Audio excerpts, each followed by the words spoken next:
मरहबा collection mall, readymade कपड़ों का भरपूर खजाना। Jeans pant, T shirt, cargo pant, night pant, बच्चे और बच्चियों के लिए अच्छे खूबसूरत और उम्दा ड्रेस। पता याद रखे, जमुर हाई स्कूल मेन रोड, जैतून हजीन मस्जिद के पास, मालदा चौक।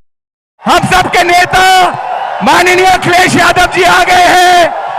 भैया अखिलेश यादव जी, लाल कलर की कुर्सियां दिखाई दे रही है, सिर्फ लाल कलर की कुर्सियां दिखाई दे रही है।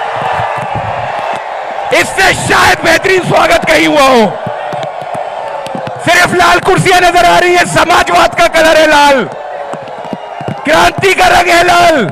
और उत्तर प्रदेश के एक मुख्यमंत्री हैं जिनको लाल कलर से परेशानी थी, आज मालेगांव ने सिर्फ लाल कलर दिखा दिया। सब लाल है। मालेगांव की गयूर अवाम, आप सभी को अस्सलाम वालेकुम, नमस्कार। बहुत बहुत शुक्रिया।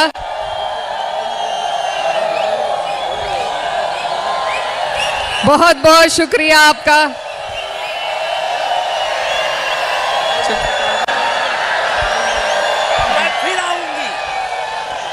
आज बारिश है, 2 मिनट का वक्त चाहिए आपसे बस।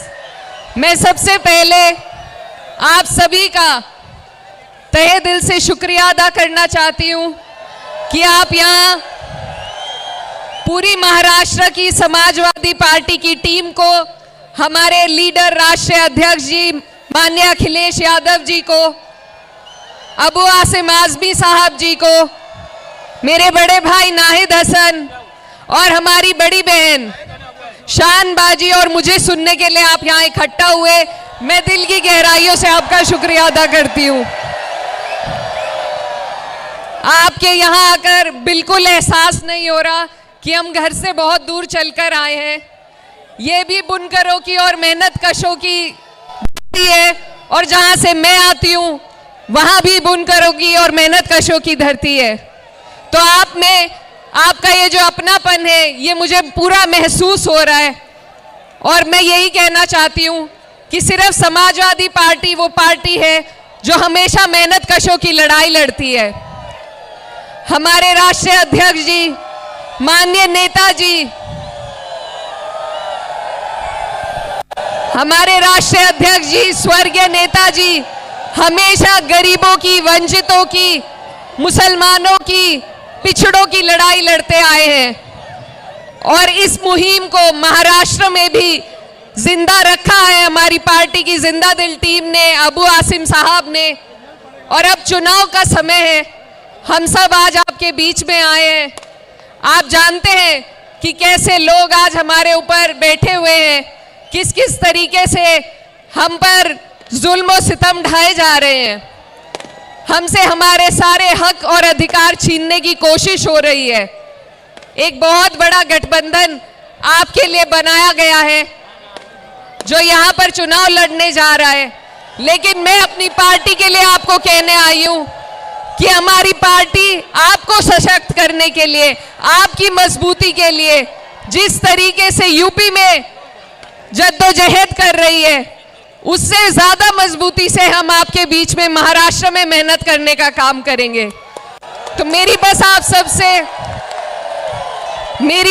सबसे यही अपील है कि ये जो वक्त है, ये जो सांप्रदायिक ताकतें हैं, ये हम पे तरह तरह के जुल्म करके हमें बांटना चाहती है। लेकिन हमारे आदरणीय नेताजी, हमारे राष्ट्रीय अध्यक्ष जी ने पीडीए का नारा उत्तर प्रदेश में दिया और आपने उसका परिणाम लोकसभा के चुनाव में देखा।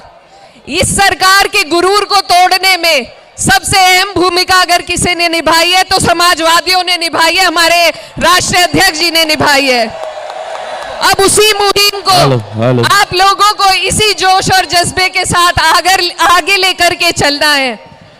आप अच्छी तरीके से जानते हैं किस तरीके से नफरत फैलाने की कोशिश चुनाव से ठीक पहले आपके प्रदेश में की गई, उत्तर प्रदेश में की जा रही है।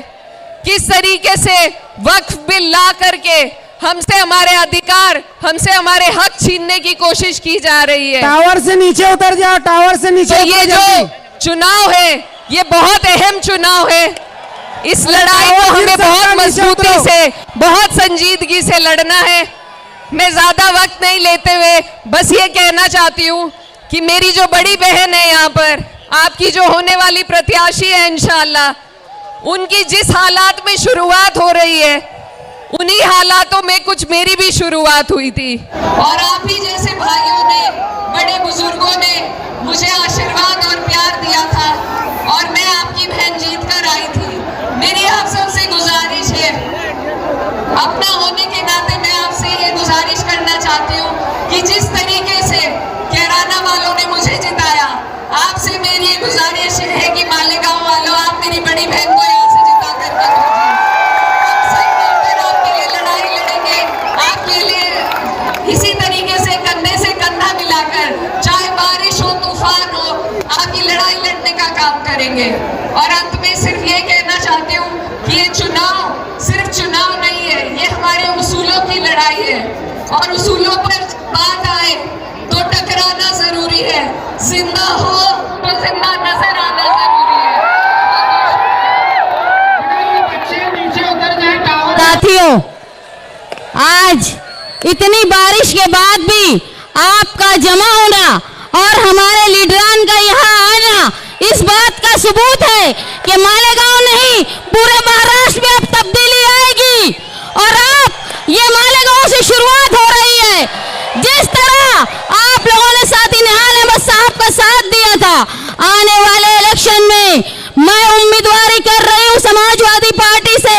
आप लोगों से दरख्वास्त है, ऐसी वोट दो कि यहाँ से हैदराबाद तक और वहां से आरएसएस वालों तक को करंट लगे। मालेगांव ने इससे पहले भी पार्लियामेंट में करंट दिया है।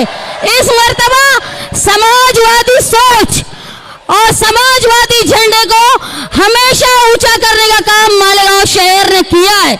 ये तुम्हारी भीड़, तुम्हारा जोश ये बता रही है कि ये तब्दीली मालेगांव शहर से आएगी। और मैं मालेगांव शहर की तरफ से हमारे नेता को, अबू आसिम आजमी साहब को और हमारे पास आई हुई इकरा बहन को वादा करती हूँ कि हम ऐसा इलेक्शन लड़ेंगे कि पूरे हिंदुस्तान में समाजवादी सोच का एक नई इब्तिदा होगी। आप सब यहाँ जमा हुए, ये जोश सिर्फ ये जलसे तक मत जिंदा रखना, ये हमारी शुरुआत है। इसके बाद हमको इलेक्शन में अपना जादू बताना है। तुमने जैसे पार्लियामेंट में जादू बताया था ना, वैसा ही जादू तुमको असेंबली में बताना है। ऐसा कर देना है। मैंने इससे पहले भी कहा था कि हमारे लीडर अखिलेश भैया इस बात को अगर मानते होंगे कि यूपी ने उनकी 37 सीट दी है, तो देखो ये बारिश में आपके इंतजार करने वाले लोगों को भी, आप इस्तकबाल करने वालों को भी भूलना मत। जब वक्फ तरमीमी बिल का फैसला हो तो मालेगांव शहर को याद रखना, जब जब अकलियत पर आंख उठाई जाए, जब जब भाजपाई लोग एक फिरका परस्ती की नजर से मुसलमानों को देखे, तो आप हमारे रहबर, हमारी रुकावट, हमारे लिए बचाव बनकर पार्लियामेंट में खड़े रहना। और हम ये वादा करते हैं कि ये हमारा शहर जो है छोटा उत्तर भारत है। आप यहाँ से जब यहाँ आए हैं तो यकीनन हमारे वहाँ के रिश्तेदारान, हमारे लोग, जो बुलडोजर की सियासत हिंदुस्तान में चल रही है वो महाराष्ट्र में भी आ रही है, उसको अगर खत्म कोई कर सकता है तो वो समाजवादी अखिलेश यादव ही है। और तुम यहाँ वादा करो कि यहाँ से लेके उत्तर प्रदेश तक इनका साथ देंगे। ये जो बुलडोजर की सियासत, इनकाउंटर की सियासत, और जो यहाँ से लोग जब मदरसों में जाते हैं, चाहे वो नदवा में जाएं, चाहे देवबंद में जाएं, चाहे कचौछा में जाएं, चाहे इमामबाड़ा में जाएं, लोगों को डर लगा रहता है कि रास्ते में हमारे साथ मॉब लीचिंग ना हो जाए। उसका अगर कोई बचाव कर सकता है तो वो सिर्फ समाजवादी लीडर है। बेखौफ हिंदुस्तान, सबके लिए कानून बराबर, सबके लिए दस्तूर बराबर, इसलिए तुम्हारे पास दस्तूर के बचाने वाला रखवाला आया है। उसको तुम ताकत पहुंचाओ ताकि न सिर्फ यूपी बल्कि महाराष्ट्र में भी अबू आसिम आजमी साहब इस ताकत को लेकर तुम्हारे खिलाफ जो जुल्म वाले कानून बनते हैं उसके खिलाफ आवाज उठाएं। मैं मालेगांव शहर की तरफ से आप तमाम लीडरान का शुक्रिया अदा करती हूं और मेरी ये बात खत्म करती हूं।